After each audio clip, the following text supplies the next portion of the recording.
Hello friends, welcome to money purse. Let's learn something new today. ఈరోజు video ఏదైతే ఉన్నదో ఇది ఎంప్లాయీ కేటగిరీ వాళ్ళకి, ఎస్పెషలీ ఐటీ ఎంప్లాయీస్ ఎవరైతే ఉంటారో వాళ్ళకి చాలా చాలా ఇంపార్టెంట్ వీడియో. బిజినెస్ పీపుల్కి, మిగిలిన అదర్ కేటగిరీ ఆఫ్ ఎంప్లాయీస్ కూడా హెల్ప్ఫుల్ అవుతుంది. కానీ యాక్చువల్ లాస్ట్ ఫ్యూ ఇయర్స్గా ఏం జరుగుతుందంటే మిస్గైడ్ చేయడం వల్ల చాలామంది తెలుసో తెలియకో తప్పుడు ఇన్కమ్ ట్యాక్స్ రిఫండ్స్ అయితే క్లెయిమ్ చేశారు కదా. ఈ తప్పుడు ఇన్కమ్ ట్యాక్స్ రిఫండ్స్ క్లెయిమ్ చేయడం వల్ల రీసెంట్ టైంలో చాలా మందికి అయితే నోటీసులు వస్తున్నాయి. నోటీసులు వస్తున్న వాళ్ళు వాటిని ఎలా సాల్వ్ చేసుకోవాలా అని చెప్పి ఇబ్బంది పడుతున్నారు. కొంతమంది ఎవరికైతే నోటీసులు రాలేదో అమ్మయ్య మేము తప్పించుకున్నాం అని చెప్పి మనం అనుకోలేమే. ఎందుకంటే ఇన్కమ్ ట్యాక్స్ డిపార్ట్మెంట్ ఒక 7-8 ఇయర్స్ బ్యాక్ డేటాను కూడా తీసుకుని మనల్ని క్వశ్చన్ అయితే చేయొచ్చు అన్నమాట. అండ్ రీసెంట్ టైంలో ఐటీ డిపార్ట్మెంట్ ఏ టెక్నాలజీని యూజ్ చేసి ఈ ఆర్టిఫిషియల్ ఇంటెలిజెన్స్ ద్వారా మన స్పెండింగ్స్, మన ఇన్వెస్ట్మెంట్స్ ఇవన్నిటి ఆధారంగా మనం పే చేసిన ట్యాక్స్ కరెక్టా కాదా అని చెప్పి కూడా వాళ్ళు ఆ డేటా పాయింట్స్ అయితే చెక్ చేస్తున్నారు. సో దొరికిపోవడం అనేది చాలా ఈజీ అవుతుంది అన్నమాట ఎవరైతే తప్పు చేశారో. సో ఇన్కమ్ ట్యాక్స్ డిపార్ట్మెంట్ మనల్ని వచ్చి క్వశ్చన్ అడగక ముందే మనమే కరెక్ట్ చేసుకున్నట్టయితే చాలా పెనాల్టీస్ మనం అవాయిడ్ చేయడానికి ఉంటుంది. అండ్ అలాగే వేరియస్ అదర్ శిక్షలు కూడా ఉంటాయి కదా, ఆ శిక్షలను కూడా మనం తప్పించుకోవడానికి మనం ప్రొటెక్ట్ చేసుకున్నట్టయితే అవుతుంది. ఈరోజు ఈ వీడియోలో నేను మీరు లాస్ట్ 3-4-5 ఇయర్స్లోని ఏవైతే రిఫండ్స్ క్లెయిమ్ చేశారో అవి ఏమన్నా తెలుసో తెలియకో తప్పుగా క్లెయిమ్ చేసినట్టయితే వాటిని ఎలా కరెక్ట్ చేసుకోవాలి స్టెప్ బై స్టెప్ చూపిస్తాను. యాక్చువల్ దీనికి మీరు ప్రొఫెషనల్ సీఏని అప్రోచ్ అవ్వచ్చు. వాళ్ళని అప్రోచ్ అవ్వడమే కరెక్ట్. ఒకవేళ ఎవరికైతే యాక్సెస్ ఉండదో వాళ్ళు నేను ఇప్పుడు చూపించే ప్రాసెస్ ఏదైతే ఉన్నదో దీన్ని ఫాలో అవడం ద్వారా మీ అంతటా మీరే కరెక్ట్ కూడా చేసుకోవచ్చు. అండ్ ఇది మాత్రమే కాదు, సందడిలో సర్డే మీలాగా మనకు తెలుసు కదా, ఎప్పుడైతే ఫియర్ ఉంటుందో అక్కడ స్కామ్స్టర్స్ వచ్చేస్తారు. సో స్కామ్స్టర్స్ ఆల్రెడీ మార్కెట్లోకి వచ్చేసారు. వాళ్ళు వేరియస్ నోటీసులు అయితే పంపించి జనాలు భయపడుతున్నారు. అండ్ డబ్బులు కూడా వాళ్ళు స్కామ్ చేసి కలెక్ట్ చేస్తున్నారు అన్నమాట. సో మీకు ఏదైతే నోటీస్ వచ్చిందో అది నిజంగా ఇన్కమ్ ట్యాక్స్ డిపార్ట్మెంట్ నుంచి వచ్చిందా లేకపోతే ఒక స్కామ్స్టర్ పంపించారు, అది ఎలా తెలుసుకుంటారు అది కూడా చూపిస్తాను. అండ్ అలాగే మనకి ఇన్కమ్ ట్యాక్స్ డిపార్ట్మెంట్ నుంచి చాలా నోటీసులు వస్తాయి. ఇందులోని కొన్ని నార్మల్ నోటీసులు అవి మనం చూసి ఇగ్నోర్ చేసేయచ్చు, కానీ కొన్ని సీరియస్ నోటీసులు ఉంటాయి అన్నమాట. మనం ఏ టైప్ ఆఫ్ నోటీస్ వచ్చినట్టయితే వరీ అవ్వక్కర్లేదు, ఏ టైప్ ఆఫ్ నోటీస్ వచ్చినట్టయితే మనం వరీ అవ్వాలి. ఈ డీటెయిల్స్ కూడా షేర్ చేస్తాను. సో ఈ 3 ఇంపార్టెంట్ పాయింట్స్ని అయితే కవర్ చేయబోతున్నాను. వీడియోని చివరి వరకు చూడండి. అండ్ అలాగే ఈ వీడియోలో షేర్ చేసిన ఇన్ఫర్మేషన్ హెల్ప్ఫుల్ అయింది అనిపించినట్టయితే వీడియోని తప్పకుండా లైక్ చేయడం అయితే మర్చిపోకండి, మేము అడిగేది అది ఒక్కటే. అండ్ అలాగే మీ ఫ్రెండ్స్ అండ్ ఫ్యామిలీ మెంబర్స్ ఎవరైతే ఉంటారో వాళ్ళకి వీడియోని అయితే తప్పకుండా షేర్ చేయండి. ఎందుకంటే చాలామందికి తెలియదు పాపం, నోటీస్ వచ్చాక ఇబ్బందులు పడతారు. సో నోటీస్ వచ్చాక ఇబ్బందులు పడే దానికన్నా కూడా ముందుగానే కరెక్ట్ చేసుకున్నట్టయితే మనం ముందుగానే మనం కాపాడుకున్నట్టు అవుతుంది. Always prevention is better than cure. So ఈ వీడియో ద్వారా మీకు ఆ ప్రివెన్షన్ అన్న పార్ట్ ఏదైతే ఉన్నదో దాని మీద ఒక క్లారిటీ అయితే వస్తుంది. Let's start the video.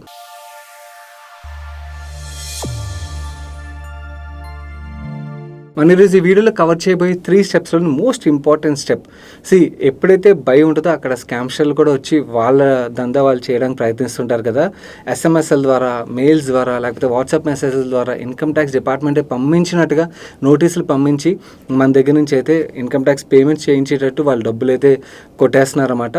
Now మనకి ఏదైతే ఇలాంటి నోటిఫికేషన్ వస్తుందో, ఎస్ఎంఎస్, మెయిల్ ఆర్ వాట్సాప్లో ఏదైతే నోటిఫికేషన్ వస్తుందో, వచ్చి నోటిఫికేషన్ నిజంగానే ఇన్కమ్ ట్యాక్స్ డిపార్ట్మెంట్ నుంచి వచ్చిందా లేదా స్కామ్స్టర్ దగ్గర నుంచి వచ్చిందా అన్నది మనం ఎలా తెలుసుకుంటాం, అదే నేను మీకు ఇప్పుడు చూపిస్తాను. ఇలా మీరు తెలుసుకున్న తర్వాత ఒకవేళ మీకు అక్కడ నోటిఫికేషన్ కనబడిన పక్షంలో మీకు వచ్చిన నోటిఫికేషన్ అయితే మీరు ఇగ్నోర్ చేసేయచ్చు. ఒకవేళ మీకు నేను ఇప్పుడు చూపించే స్టెప్స్లో ఫాలో అయిన తర్వాత మీకు అక్కడ నోటిఫికేషన్స్ కనబడ్డాయి అనుకోండి, అప్పుడు మీరు యాక్షన్ తీసుకోవాల్సి ఉంటుంది. ఫస్ట్ నేను మీకు వచ్చిన నోటీస్ నిజంగానే ఇన్కమ్ ట్యాక్స్ డిపార్ట్మెంట్ నుంచి వచ్చిందా లేకపోతే స్కామ్స్టర్ దగ్గర నుంచి వచ్చిందా అన్నది ఎలా చెక్ చేయాలి ఇప్పుడు చూపిస్తాను. మీరు income tax department official website incometax.gov.in website open చేయండి.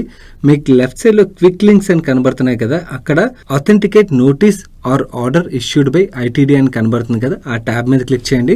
మీకు నెక్స్ట్ పేజ్ నుండి 2 ఆప్షన్స్ కనబడతాయి. మీరు పాన్ ద్వారా సెర్చ్ చేద్దాం అనుకున్నారు, లేకపోతే మీకు ఏదైతే నోటీస్ వచ్చిందో ఆ document and me mobile number ద్వారా సెర్చ్ చేద్దాం అనుకున్నారా అని చెప్పి మీరు సెలెక్ట్ చేసుకోవాల్సి ఉంటుంది. ఫస్ట్ పాన్ ద్వారా సెలెక్ట్ చేసాం అనుకోండి, మీకు ఇలా వేరియస్ ఫీల్డ్స్ ఓపెన్ అవుతాయి. ఇక్కడ మీ PAN number, document type and అలాగే assessment year, mobile number and date of issue ఏదైతే ఉన్నదో ఆ డేట్ని సెలెక్ట్ చేసి మీరు కంటిన్యూ కొట్టారనుకోండి, మీకు నిజంగానే ఇన్కమ్ ట్యాక్స్ డిపార్ట్మెంట్ నుంచి నోటీస్ వచ్చినట్టయితే మీకు ఇక్కడ కనబడుతుంది. అదే ఒక స్కామ్స్టర్ పంపించారు అనుకోండి, మీకు ఇక్కడ కనబడుతుంది. సో మీకు వచ్చిన నోటీస్ నిజమా కాదా అన్నది మీరు ఇలా తెలుసుకోవచ్చు. ఒకవేళ పాన్ ద్వారా కాకుండా మీరు డాక్యుమెంట్ ద్వారా సెర్చ్ చేయాలనుకున్నారనుకోండి ఇంకా ఈజీ. ఆ డాక్యుమెంట్ ఏదైతే మీకు నోటీస్ వచ్చిందో దాని మీద నెంబర్ ఉంటుంది కదా, ఆ నెంబర్ మీ మొబైల్ నెంబర్ ఇన్పుట్ చేసి కంటిన్యూ కొట్టారనుకోండి, మీకు నోటీస్ వచ్చినట్టయితే అవి అక్కడ కనబడతాయి. అదే స్కామ్స్టర్ పంపించినట్టయితే మాత్రం మీకు కనబడదు. సో మీకు ఒకవేళ ఇక్కడ కనబడట్లేదంటే మీరు కంఫర్టబుల్గా అవన్నీ ఇగ్నోర్ చేసేయచ్చు. సో ఇలా చెక్ చేయడం ద్వారా మనకి యాక్చువల్లీ ఇన్కమ్ ట్యాక్స్ నోటీస్ ఎవరి దగ్గర నుంచి వచ్చింది అనేది క్లారిటీ వచ్చేసి ఉంటుంది కదా. ఈ నోటీసులు వచ్చిన వాటిలో వేరే సెక్షన్స్ ఉంటాయి. కొన్ని మనం వరి అవ్వాల్సిన అవసరం లేని సెక్షన్స్, కొన్ని మనం వరి అవ్వాల్సిన సెక్షన్స్ అన్నమాట. సో వచ్చిన నోటీస్ కల్లా మనం కంగారు పడిపోయి పరిగెత్తాల్సిన పని లేదు. ఎలాంటి సెక్షన్లో నోటీస్ వచ్చినట్టయితే మనం వరి అవ్వక్కర్లేదు, ఎలాంటి సెక్షన్లో నోటీస్ వచ్చినట్టయితే మనం వరి అవ్వాలి. అందులో మేజర్గా కామన్గా వచ్చే నోటీస్ సెక్షన్స్ ఏవైతే వాటి గురించి ఇప్పుడు మీకు ఎక్స్ప్లెయిన్ చేస్తాను. First section income tax return file చేసిన చాలా మందికి వచ్చే నోటీస్ ఇది. సెక్షన్ 143(1). ఇది ఇన్కమ్ ట్యాక్స్ డిపార్ట్మెంట్ నుంచి మనకు వచ్చే లవ్ లెటర్ అన్నమాట. ఈ లవ్ లెటర్ వచ్చినట్టయితే మనం పెద్దగా వరి అవ్వక్కర్లేదు. ఇది ఏం లేదు, చిన్న చిన్న ఎర్రర్స్ అన్నమాట. సో మనం సబ్మిట్ చేసిన వాటిలో చిన్న చిన్న ఎర్రర్స్ ఉన్నాయని చెప్పి నోటిఫికేషన్ మాత్రం, ఇది ఇగ్నోర్ చేసినా పర్లేదు, ఎటువంటి ఇష్యూ ఉండదు. దీని నెక్స్ట్ 143(2). ఇది సీరియస్ లవ్ లెటర్. ఓకే, ఈ 143(2) అంటే ఏంటంటే మన ఇన్కమ్ ట్యాక్స్ ఏదైతే ఫైల్ చేసామో దాని స్క్రూటినీ వచ్చినట్టు అన్నమాట. ఈ కేసులో మాత్రం మనం ఒక ప్రొఫెషనల్ సీఏని అప్రోచ్ అవ్వడం చాలా ఇంపార్టెంట్. ఎందుకంటే స్క్రూటినీ వచ్చినట్టయితే దాన్ని ఎలా హ్యాండిల్ చేయాలన్నది మీకు వాళ్ళు గైడ్ చేస్తారు. థర్డ్ మోస్ట్ కామన్ నోటీస్ వచ్చే సెక్షన్ 148. ఈ 148 అంటే ఏంటంటే మీరు ఏవైతే ఇన్కమ్ చూపించారో ఫైల్ చేసినప్పుడు అవి కరెక్ట్గా చూపించలేదు. సో మీరు ట్యాక్స్ పేమెంట్ ఏదైతే చేస్తారో అది కరెక్ట్గా పే చేయలేదని నోటిఫికేషన్ ఇది. ఈ సెక్షన్లో మీకు నోటీస్ వచ్చినట్టయితే మాత్రం మీరు ఏదైతే ఎర్రర్ ఉన్నదో ఎర్రర్ రెక్టిఫై చేసి మీరు పేమెంట్ చేయాల్సింది అయితే ఉంటుంది. ఇంకా మిగిలిన సెక్షన్ ద్వారా వచ్చే కామన్ నోటీసులు ఏవైతే మీకు స్క్రీన్ మీద చూపిస్తున్నాను, నార్మల్గా ఈ 3 సెక్షన్లోనే ఎక్కువగా వస్తాయి. సో మీకు వచ్చిన నోటీసులు రిలేటెడ్గా ఎటువంటి నోటీసులు మనం వరి అవ్వాలి, ఎటువంటి నోటీసులు మనం వరి అవ్వక్కర్లేదు అన్న క్లారిటీ వచ్చేసింది. కాబట్టి the third and most important topic ఇది. ఎస్పెషల్ మన తెలుగు రాష్ట్రాల మీద, అది కూడా ఐటీ ఎంప్లాయీస్ మీద ఎక్కువగా మన ఇన్కమ్ ట్యాక్స్ డిపార్ట్మెంట్ ఫోకస్ చేస్తుంది. కాబట్టి కొంచెం జాగ్రత్తగా ఉండండి. మనకి నోటీస్ రాకముందే మనం కరెక్ట్ చేసుకున్నట్టయితే మాత్రం మనం ప్రొటెక్ట్ చేసుకున్నట్టయితే అవుతుంది. లేదంటే వాళ్ళు ఛార్జ్ చేసే ఇంట్రెస్ట్ రేట్లు అవి మనం పే చేయాల్సింది ఎలాగే పే చేయాలి, ఆ పేమెంట్ మాత్రమే కాకుండా ఛార్జ్ చేసే ఇంట్రెస్ట్ రేట్ కూడా చాలా హైగా ఉంటుంది అండ్ శిక్షలు కూడా తప్పించుకోవడానికి అయితే అవుతుంది. సో అప్డేటెడ్ రిటర్న్స్ మనకు తెలుసో తెలియకో ఒకవేళ తప్పుడు రిఫండ్ క్లెయిమ్ చేసినట్టయితే మనం వాటిని కరెక్ట్ చేసుకునేది ఎలా అంటే, మనం రిఫండ్ ఎలా క్లెయిమ్ చేస్తుంటాం, మనం చేసి ఉండకపోవచ్చు. చాలామంది చేసేది ఏంటంటే ఎవరో ఒకళ్ళు ఐటీఆర్ ఫైల్ చేస్తాం మీకు రిఫండ్ ఇప్పిస్తాం అనగానే వాళ్ళకి డాక్యుమెంట్స్ ఇస్తాం. వాళ్ళు కామన్గా ఫేక్ క్లెయిమ్స్ చేసేది ఎక్కడంటే ఏటీసీ, సెక్షన్ 80(c)లో మనం వేరియస్ ఇన్వెస్ట్మెంట్స్ ఏవైతే ఉన్నాయో అవి ఉన్నా లేకపోయినా చూపించి క్లెయిమ్ చేయడం. And section 80(d) health insurance ఇవి సరిపడా ఉన్నా లేకపోయినా క్లెయిమ్ చేయడం. Third donations 80(g). So donations చేసినా చేయకపోయినా చేసామని చెప్పి క్లెయిమ్ చేయడం. అండ్ పొలిటికల్ పార్టీకి ఇచ్చే డొనేషన్స్, వీటి మీద అయితే ఇంకా ఎక్కువగా ఫోకస్ చేస్తున్నారు. సో అవి ఇచ్చేవని చెప్పి ఏవైతే క్లెయిమ్స్ చేస్తున్నారో ఒకవేళ మీ ఫైలింగ్లో అలాంటివి ఏమైనా జరిగినట్టయితే మాత్రం ముందుగానే నేను ఇప్పుడు చూపిస్తున్న అప్డేటెడ్ రిటర్న్ పార్ట్ ఏదైతేనో దీన్ని సీరియస్గా ఇంప్లిమెంట్ చేయడానికి అయితే ప్రయత్నించండి. సో దట్ మనకి ఇన్కమ్ ట్యాక్స్ డిపార్ట్మెంట్ నుంచి నోటీస్ రాకముందే మనల్ని మనం కాపాడుకున్నట్టయితే అవుతుంది. మళ్ళీ ఒకసారి రిమైండ్ చేస్తున్నాను, ఈ సంవత్సరం రాకపోతే మనం తప్పించేసుకున్నాం అనుకోవద్దు. లాస్ట్ 5, 6, 7 ఇయర్స్లోని మనం ఏవైతే ఫైలింగ్స్ చేసామో ఒకవేళ ఏదైనా ఎర్రర్ ఉన్నట్టయితే ఐటీ డిపార్ట్మెంట్ వెనక్కి వెళ్ళి ఎప్పుడైనా అడగచ్చు. సో ఎర్రర్ ఉన్నట్టయితే మాత్రం కరెక్ట్ చేసుకోవడానికి ప్రయత్నించండి. నోటీస్ రాలేదని చెప్పి మనం కామ్గా ఉండడం వల్ల ఎటువంటి లాభం లేదు. కరెక్ట్ చేసుకున్నట్టయితే మనకి ఎటువంటి ప్రాబ్లం లేకుండా మనం ప్రొటెక్ట్ చేసుకున్నట్టయితే అవుతుంది. ఈ అప్డేటెడ్ రిటర్న్స్ ఎలా ఫైల్ చేయాలో మీకు చూపించే ముందు స్మాల్ రిమైండర్, ఇలాంటి ఇన్ఫర్మేషన్ షేర్ చేయడం మన టీం పెట్టిన ఎఫర్ట్ నచ్చి ఇప్పటివరకు వీడియోని లైక్ చేయనట్టయితే వీడియోని తప్పకుండా లైక్ చేయడానికి ప్రయత్నించండి. అండ్ అలాగే మీ ఫ్రెండ్స్ అండ్ ఫ్యామిలీ మెంబర్స్కి ఈ వీడియో చాలామందికి అయితే హెల్ప్ఫుల్ అవుతుంది కాబట్టి వేరే వాట్సాప్ గ్రూపులోని షేర్ చేయడానికి అయితే ప్రయత్నించండి. అండ్ కొంతమంది ఈ స్క్రీన్ రికార్డింగ్ చూసేటప్పుడు చాలా ప్లేస్లో బ్లర్ ఉన్నదని చెప్పి అడగచ్చు. సెక్యూరిటీ రీజన్స్ వల్ల పర్సనల్ డేటా ఏదైతే ఉన్నదో దాన్ని బ్లర్ చేసేస్తాం. దానివల్ల మీకు ఎటువంటి అంటే మీకు క్లారిటీ రాకపోవడం అంటూ ఉండదు. మీకు క్లియర్గా మీరు ఏం చేయాలన్నది అయితే క్లారిటీ వచ్చేస్తుంది. ఓన్లీ పర్సనల్ ఇన్ఫర్మేషన్ మాత్రం బ్లర్ అయిపోయి ఉంటుంది. ఇప్పుడు నేను మీకు మీ అంతటి మీరే అప్డేటెడ్ రిటర్న్స్ ఎలా ఫైల్ చేయాలని స్టెప్ బై స్టెప్ చూపిస్తాను. ముందుగా మీరు ఇన్కమ్ ట్యాక్స్ డిపార్ట్మెంట్ ఒక అఫీషియల్ వెబ్సైట్ అయిన incometax.gov.in వెబ్సైట్ అయితే ఓపెన్ చేయాలి. వెబ్సైట్ ఓపెన్ చేసిన తర్వాత మీకు ఇక్కడ డౌన్లోడ్స్ అని కనబడుతుంది కదా, దీని మీద క్లిక్ చేయండి. ఈ డౌన్లోడ్స్ మీద క్లిక్ చేసిన తర్వాత మీకు ఇక్కడ అసెస్మెంట్ ఇయర్ అని కనబడుతుంది కదా, ఏ ఇయర్లో అయితే మీరు ఫైల్ చేసిన డేటాలోని ఎర్రర్ ఉన్నదని మీకు అనిపిస్తుందో ఆ ఇయర్లో మీరు రెక్టిఫై చేసుకోవాలనుకున్నట్టయితే ఆ ఇయర్ని సెలెక్ట్ చేసుకోవాలన్నమాట. లెట్స్ సే నేను 2022-23 అని సెలెక్ట్ చేశాను అనుకోండి. సెలెక్ట్ చేసిన తర్వాత మీకు ఇక్కడ మల్టిపుల్ పేజెస్ ఓపెన్ అయ్యాయి కదా, ఇందులో యూటిలిటీ ఎక్సెల్ బేస్డ్ అని ఉన్నది కదా, దీని మీద క్లిక్ చేయండి. క్లిక్ చేసిన తర్వాత మీకు సేవ్ చేసుకోమన్న ఆప్షన్ పాపప్ అవుతుంది. సేవ్ చేసుకోండి. డెస్క్టాప్ మీద సేవ్ చేసుకున్నారనుకోండి మీకు ఈజీ అయిపోద్ది. ఎందుకంటే ఏదైతే మనం ఇప్పుడు ఫైల్ డౌన్లోడ్ చేస్తున్నామో మనం ఫ్యూచర్లో ఫర్దర్గా వెళ్ళినప్పుడు ఆ ఫైల్ని మళ్ళీ అప్లోడ్ చేయాల్సి ఉంటుంది. అందుకని దాన్ని ఎక్కడో చోట మీరు ఐడెంటిఫై చేయగలిగిన ప్లేస్లో సేవ్ చేసుకోండి. ఈ ఫైల్ సేవ్ చేసుకున్న తర్వాత మీరు లాగిన్ చేయాల్సి ఉంటుంది. ఒకవేళ మీ దగ్గర లాగిన్ క్రెడెన్షియల్స్ లేవనుకోండి, రిజిస్టర్ చేసుకోండి. ఒకవేళ మీరు పాస్వర్డ్ మర్చిపోయినట్టయితే ఫర్గెట్ పాస్వర్డ్ ఆప్షన్ కూడా మీకు అవైలబుల్గా ఉంటుంది. ఫర్గెట్ పాస్వర్డ్ ద్వారా మీరు పాస్వర్డ్ని అయితే రిట్రీవ్ చేయొచ్చు. మీరు లాగిన్ అయిన తర్వాత ఇక్కడ ఈ ఫైల్ అని చెప్పి పైన కనబడుతుంది కదా, మన టీం ఆల్రెడీ హైలైట్ చేస్తుంటారు. ఆ ఈ ఫైల్ మీద క్లిక్ చేసిన తర్వాత ఇన్కమ్ ట్యాక్స్ రిటర్న్స్ అన్న ట్యాబ్ మీద క్లిక్ చేయాలి. ఆ ట్యాబ్ మీద క్లిక్ చేసిన తర్వాత వ్యూ ఫైల్ రిటర్న్స్ అని మీకు కనబడుతుంది కదా, దాని మీద క్లిక్ చేసిన తర్వాత మీకు ఈ పేజ్ అయితే ఓపెన్ అవుతుంది. మనకి ఏ ఇయర్లో అయితే ప్రాబ్లం ఉన్నదని మనకు తెలుసు ఆ ఇయర్ దగ్గరికి వెళ్ళి ఇక్కడ డౌన్లోడ్ జేసన్ ఫైల్ అని కనబడుతుంది కదా మీకు స్క్రీన్ మీద, ఆ జేసన్ ఫైల్ ని డౌన్లోడ్ చేసుకోండి. నేను మీకు ఇప్పుడు స్క్రీన్ మీద 23-24 ఒక డేటా చూపిస్తున్నాను. కానీ మీరు చేయాల్సింది ఏంటంటే ఈ జేసన్ ఫైల్ నేను డౌన్లోడ్ చేసుకోమంటున్నాను కదా, ఈ జేసన్ ఫైల్ని మీరు ఎప్పుడు డౌన్లోడ్ చేసుకోవాలంటే మీకు ఏ సంవత్సరంలో అయితే ప్రాబ్లం ఉన్నదో ఆ సంవత్సరంలో జేసన్ ఫైల్ని మీరు డౌన్లోడ్ చేసుకోవాలి. దానికి మీరు కిందకి స్క్రోల్ చేస్తే ప్రతి ఇయర్ కనబడుతుంది అన్నమాట. మీరు ఆ ఇయర్ దగ్గరికి వెళ్ళినప్పుడు ఇక్కడ డౌన్లోడ్ జేసన్ అని కనబడుతుంది కదా, దాని మీద క్లిక్ చేసి ఆ జేసన్ ఫైల్ని అయితే డౌన్లోడ్ చేసుకుని సేవ్ చేసుకోండి. ఈ జేసన్ ఫైల్ డౌన్లోడ్ చేసిన తర్వాత డౌన్లోడ్ రిసిప్ట్స్ ఉన్నాయి కదా, ఆ రిసిప్ట్స్ ని డౌన్లోడ్ చేసుకోండి. ఎందుకంటే మనకి అక్నాలజ్మెంట్ నెంబర్ కావాల్సి వస్తుంది. అండ్ అలాగే ఏ రోజు అయితే మీరు ఇన్కమ్ ట్యాక్స్ రిటర్న్స్ ఫైల్ చేశారో ఆ డేట్ కూడా అక్నాలజ్మెంట్ లో ఉంటుంది కాబట్టి మనకి ఆ డేట్ కూడా కావాల్సి వస్తుంది ఫర్దర్ గా. అందుకని ఈ రిసిప్ట్ ని కూడా డౌన్లోడ్ చేసుకుని ఉంచుకోండి. ఇవి డౌన్లోడ్ చేసుకోవడంతో మనకి ఈ పేజ్ లో పని అయితే అయిపోయింది. నెక్స్ట్ మనం చేయాల్సిన పని ఏంటంటే మనం ఇందాక ఎక్సెల్ ఫైల్ డౌన్లోడ్ చేసుకున్నాం కదా, దాన్ని ఓపెన్ చేయాల్సి ఉంటుంది. ఇది జిప్ ఫైల్లో డౌన్లోడ్ అవుతుంది. అన్జిప్ చేయాలి ఫస్ట్. మీరు మైక్రోసాఫ్ట్ ఓఎస్ యూజ్ చేస్తున్నట్టయితే మీరు ఏదైనా అన్జిప్ సాఫ్ట్వేర్స్ ఉంటే ఆల్రెడీ మీ సిస్టంలో కూడా ఉండొచ్చు. అన్జిప్ చేసిన తర్వాత మీకు ఎక్సెల్ వస్తుంది. ఎక్సెల్ని ఓపెన్ చేయాల్సి ఉంటుంది.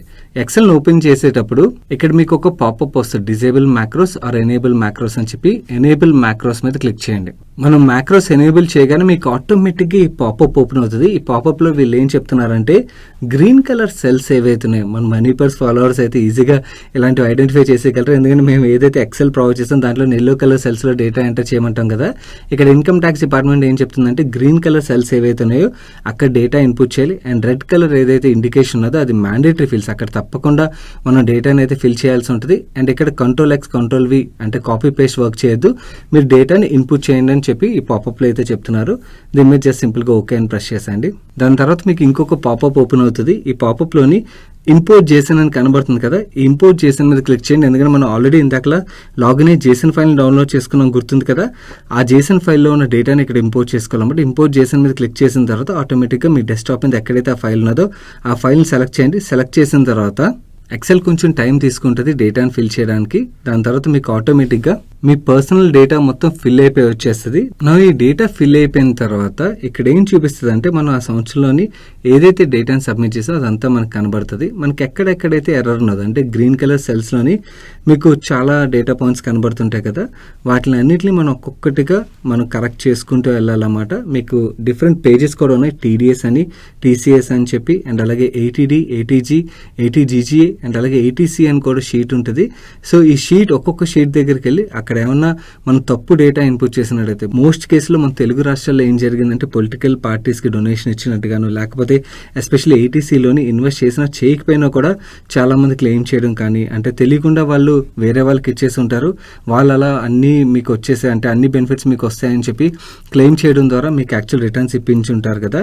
సో ఆ ఎర్రర్స్ అని మనమే రెక్టిఫై చేసుకున్నట్టయితే ఇన్కమ్ ట్యాక్స్ డిపార్ట్మెంట్ నుంచి మనకు ఫ్యూచర్లో ఇష్యూ లేకుండా చేసుకోవడానికి అయితే హెల్ప్ఫుల్ అవుతుంది. సో ఈ సెక్షన్లోకి వెళ్ళి మన డేటాను ఇన్పుట్ చేయాల్సి ఉంటుంది. అవి ఇక్కడ ఈ సెక్షన్ ఏటీడీ అంటే ఏంటి, లేకపోతే ఏటీసీ అంటే ఏంటి, ఇవేవి మీకు బేసిక్ అస్సలు అవేమీ తెలియదు అనుకోండి, అయినా కూడా పర్లేదు, వరీ అవ్వాల్సిన పని లేదు. మీరు యూట్యూబ్లో మన మనీ పర్స్ ఛానల్ ఓపెన్ చేశారనుకోండి, ఓపెన్ చేసిన తర్వాత ప్లేలిస్ట్ మీద క్లిక్ చేయండి.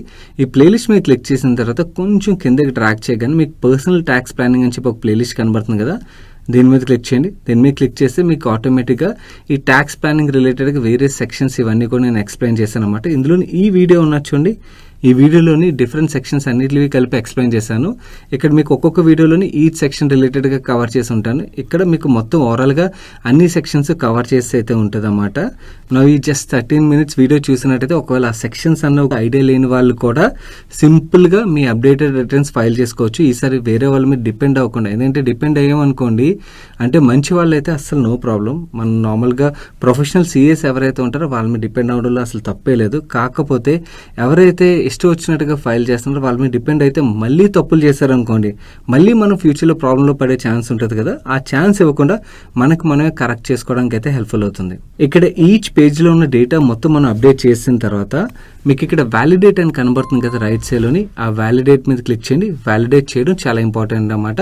వ్యాలిడేట్ చేసిన తర్వాత నెక్స్ట్ షీట్లోకి వెళ్ళండి. ఒకవేళ మీరు వ్యాలిడేట్ మీద క్లిక్ చేసిన తర్వాత ఆ వ్యాలిడేట్ అవ్వలేదనుకోండి, అంటే మీరు డేటా ఏదైతే ఇన్పుట్ చేశారో అక్కడ ఏదో ఒక ఎర్రర్ చేస్తుంటారని అర్థం అన్నమాట. ఒకసారి క్రాస్ చెక్ చేసుకొని ఆ ఎర్రర్ మీరు రెక్టిఫై చేసినట్టయితే వ్యాలిడేట్ అయితే అయిపోతుంది. అండ్ మీకు ఇక్కడ ఒక ఇంపార్టెంట్ పాయింట్ చెప్పాలి. కొంతమంది యాక్చువల్లీ ఒకవేళ ఆ సంవత్సరం ఇన్కమ్ ట్యాక్స్ రిటర్న్సే ఫైల్ చేయలేదు అనుకోండి, ఇన్ దట్ కేస్ మీకు ఈ ఎక్సెల్ షీట్లో డేటా అయితే రాదు. ఎందుకంటే ఎవరైతే ఫైల్ చేశారో ఆ ఫైల్ చేసిన డేటాయే కదా మనకు వస్తుంది, ఎందుకంటే అదే కదా మనం డౌన్లోడ్ చేసుకున్నాం. ఒకవేళ ఫైల్ చేయలేని పక్షంలో మనం ఫ్రెష్గా ఫైల్ చేయాల్సి ఉంటుంది. ఫైల్ చేసిన వాళ్ళు ఎవరైతే ఉన్నారో ఆ కరెక్షన్స్ ఏవైతున్నాయో అది మనం ఈ ఎక్సెల్ షీట్ ద్వారా చేయొచ్చు. మీరు ఒక్కొక్క షీట్లో ఉన్న డేటా ఇన్పుట్ చేసిన తర్వాత లాస్ట్కి మీరు ఈ పార్ట్ బి అనే షీట్ ఏదైతే ఉన్నదో ఈ షీట్కి వచ్చారనుకోండి, ఇక్కడ వ్యాలిడేట్ కొట్టగానే ఏమవుతుందంటే మీరు ఇప్పటివరకు ఏదైతే ట్యాక్స్ పే చేస్తారో అది తీసేగా మీరు అడిషనల్గా పే చేయాల్సిన డ్యూ అమౌంట్ ఏదైతే ఉన్నదో అది మీకు ఇక్కడ చూపిస్తుంది చూడండి. ఆ అమౌంట్ చూపిస్తుంది అన్నమాట. మనం అది పే చేసామనుకోండి, then there is no issue. రేపు ఉదయం ఒకవేళ ఇదే ఇన్కమ్ ట్యాక్స్ డిపార్ట్మెంట్ వాళ్ళు పట్టుకున్నారనుకోండి, దాని ఇన్ దట్ కేస్ మనకి యాక్చువల్లీ వేరియస్ పెనాల్టీస్ కానీ లేకపోతే income tax related various issues మనకు తెలుసు కదా. ఒక్కసారి రేడార్లోకి వెళ్ళినట్టయితే మనం ఫేస్ చేయాల్సిన ఇష్యూస్ ఏవైతే ఉంటే అవన్నీ ఫేస్ చేయాల్సి వస్తుంది అన్నమాట. అది లేకుండా మనం ముందుగానే కరెక్ట్ చేసుకోవడానికి అయితే హెల్ప్ఫుల్ అవుతుంది. నౌ ఈ డ్యూ అమౌంట్ ఏదైతే మీకు కనబడుతుందో దీన్ని మీరు ఇన్కమ్ ట్యాక్స్ డిపార్ట్మెంట్ వెబ్సైట్లోకి వెళ్ళి మీకు సేమ్ ఈ ఫైల్ అండ్ ట్యాబ్ ఏదైతే ఉన్నదో ఆ ట్యాబ్ మీద క్లిక్ చేయాలి. క్లిక్ చేసిన తర్వాత ఈ పే ట్యాక్స్ అని కనబడుతుంది కదా, దీని మీద క్లిక్ చేయండి. నెక్స్ట్ మీకు ఈ పేజ్ అయితే ఓపెన్ అవుతుంది. దీంట్లోని ఇన్కమ్ ట్యాక్స్ దగ్గర ప్రొసీడర్ ఉన్నది కదా, దాని మీద క్లిక్ చేయాలి. దాని తర్వాత మనం ఏ అసెస్మెంట్ ఇయర్లో అయితే పేమెంట్ చేద్దాం అనుకున్నామో ఆ అసెస్మెంట్ ఇయర్ని సెలెక్ట్ చేసుకోండి. దాని నెక్స్ట్ ట్యాబ్లో మీకు సెల్ఫ్ అసెస్మెంట్ ట్యాక్స్ 300 ఉన్నది కదా, ఆ ట్యాబ్ని సెలెక్ట్ చేసి కంటిన్యూ మీద క్లిక్ చేయండి. దెన్ నెక్స్ట్ మీకు ఈ పేజ్ ఓపెన్ అవుతుంది. ఇక్కడ మీరు ఏదైతే అమౌంట్ పే చేయాలో ఆ డేటాని ఇన్పుట్ చేయండి. మనకి ఎంత పే చేయాలి ఎక్సెల్ షీట్లో ఆటోమేటిక్గా వచ్చేసింది కదా, అదే అమౌంట్ని అక్కడ ఇన్పుట్ చేయండి. దాని తర్వాత కంటిన్యూ మీద క్లిక్ చేసి పేమెంట్ కంప్లీట్ చేసండి. ఇంత సింపుల్. నా పేమెంట్ చేసిన తర్వాత మీకు ఒక అక్నాలజ్మెంట్ నెంబర్ వస్తుంది అండ్ అలాగే ఆ డేట్, ఈ రెండింటిని మీరు కాపీ చేసుకుని ఎక్సెల్ షీట్లోకి వచ్చి ఇక్కడ ఆ డేటాని ఇన్పుట్ చేయండి సింపుల్గా. తర్వాత వ్యాలిడేట్ మీద క్లిక్ చేయండి. మీరు వ్యాలిడేట్ మీద క్లిక్ చేయగానే మీకు ఇక్కడ ట్యాక్స్ డ్యూ పార్ట్ ఏదైతే ఉన్నదో అది నిల్ అయిపోవాలన్నమాట, జీరో అయిపోవాలి. జీరో అయిపోయిందంటే అయిపోయింది, మనం క్లియర్ చేసినట్టే. నెక్స్ట్ మనం తీసుకోవాల్సిన మోస్ట్ ఇంపార్టెంట్ స్టెప్ ఏంటంటే మళ్ళీ మనం ఇన్కమ్ ట్యాక్స్ డిపార్ట్మెంట్ వెబ్సైట్లోకి వెళ్ళి ఈ ఫైల్లోని ఇన్కమ్ ట్యాక్స్ రిటర్న్స్ అండ్ అలాగే ఫైల్ ఇన్కమ్ ట్యాక్స్ రిటర్న్స్ అన్నది కదా, దాని మీద క్లిక్ చేసిన తర్వాత మీకు నెక్స్ట్ ట్యాబ్ ఓపెన్ అవుతుంది. అక్కడ అసెస్మెంట్ ఇయర్ సెలెక్ట్ చేయండి. Next updated return section 139 of 8A ఉన్నది కదా, దాని మీద క్లిక్ చేయండి. తర్వాత మీకు క్వశ్చన్ అడుగుతుంది. మీకు అప్లికబుల్ అయితే ఎస్ అని క్లిక్ చేయండి, నో అయితే నో క్లిక్ చేయండి. మోస్ట్ కేసులో అది నోయే ఉంటుంది. దాని తర్వాత మీరు ఐటీఆర్ టైప్ సెలెక్ట్ చేయాలి. మీరు ఇంతకుముందు ఫైల్ చేసింది ఐటీఆర్ 1 2 3 ఏదైతే ఉన్నదో సేమ్ ఇక్కడ కూడా అదే సెలెక్ట్ చేయాల్సి ఉంటుంది. సెలెక్ట్ చేసిన తర్వాత కంటిన్యూ మీద క్లిక్ చేయండి. ఆ జేసన్ ఫైల్ని ఇక్కడ అటాచ్ చేయండి. అటాచ్ చేసిన తర్వాత ప్రొసీడ్ టు వెరిఫికేషన్ ఉన్నది కదా, దాని మీద క్లిక్ చేసి ప్రాసెస్ కంప్లీట్ చేసేయండి. ఇంత సింపుల్ అయిపోయింది, మీ మొత్తం ప్రాసెస్ కంప్లీట్ అయిపోయినట్టే. సో గైస్ ఇంత సింపుల్గా మీ అప్డేటెడ్ రిటర్న్స్ అయితే మీరు ఫైల్ చేసే ఇన్కమ్ ట్యాక్స్ డిపార్ట్మెంట్ నుంచి మనం ప్రొటెక్ట్ చేసుకోవడం అయితే అవుతుంది. నా ఇప్పటి వరకు మీ ట్యాక్స్ ప్లానింగ్ చేయనట్టయితే మాత్రం తప్పకుండా చేయడానికి అయితే ప్రయత్నించండి ఈ వీకెండ్లో కూర్చుని. ఎందుకంటే ట్యాక్స్ ప్లానింగ్ చేసినట్టయితే మనం చాలా వరకు మిస్టేక్స్ని అయితే అవాయిడ్ చేయొచ్చు. ట్యాక్స్ ప్లానింగ్ ఎలా చేయాలో నేను మీకు ఇక్కడ కనబడుతున్న ప్లేలిస్ట్ ఏదైతే ఉందో దీంట్లో క్లియర్గా ఎక్స్ప్లెయిన్ చేశాను. అందులో కూడా మీకు 14 lakhs వరకు జీరో ట్యాక్స్ అన్న వీడియో ఏదైతే ఉందో దాంట్లోని క్లియర్గా మీకు అన్ని సెక్షన్లు బట్టి 14 lakhs వరకు జీరో ట్యాక్స్ అందరికీ అవ్వదు, కాకపోతే మీకు యాక్చువల్ ప్లానింగ్ ఎలా చేయాలన్నది అయితే ఒక క్లారిటీ వస్తుంది. అండ్ అలాగే new tax regime, old tax regime దీంట్లో మీకు ఏది బెస్ట్ అవుతుంది అన్నది మీకు ఒక క్యాలిక్యులేటర్ కూడా ప్రొవైడ్ చేస్తాం. మీరు దాంట్లో సింపుల్గా డేటా ఇన్పుట్ చేస్తే మీకు ఏది బెటర్ అన్నది కూడా క్లారిటీ వస్తుంది. దాన్ని బట్టి మీరు ఆ ట్యాక్స్ రెజిమ్ అయితే చూస్ చేసుకోవచ్చు. సో ట్యాక్స్ ప్లానింగ్ చేయడం అయితే మర్చిపోకండి. It is must and should so that income tax department మనకి ఇచ్చిన ఎగ్జామ్షన్స్ మనం ఫుల్ ఫ్లెజ్గా యూటిలైజ్ చేసుకోవడానికి అవుతుంది. అంటే ఎక్కువ ట్యాక్స్ పే చేయాల్సిన అవసరం ఉండదు. రేపు ఉదయం తప్పులు లేకుండా పర్ఫెక్ట్గా మనం ఫైల్ చేయడానికి అయితే హెల్ప్ఫుల్ అవుతుంది. ఆ ప్లేలిస్ట్ని అయితే మిస్ అవ్వకుండా ఫాలో అని మీకు ఇక్కడ ఎండ్ కార్డులో వస్తుంది. అండ్ ఈ వీడియోని మీ friends and family members share చేయడం అయితే మర్చిపోకండి. నేను సాయి కృష్ణ పత్రి మరొక ఇంట్రెస్టింగ్ వీడియోతో మీ ముందుకు వస్తాను. Till then bye, take care.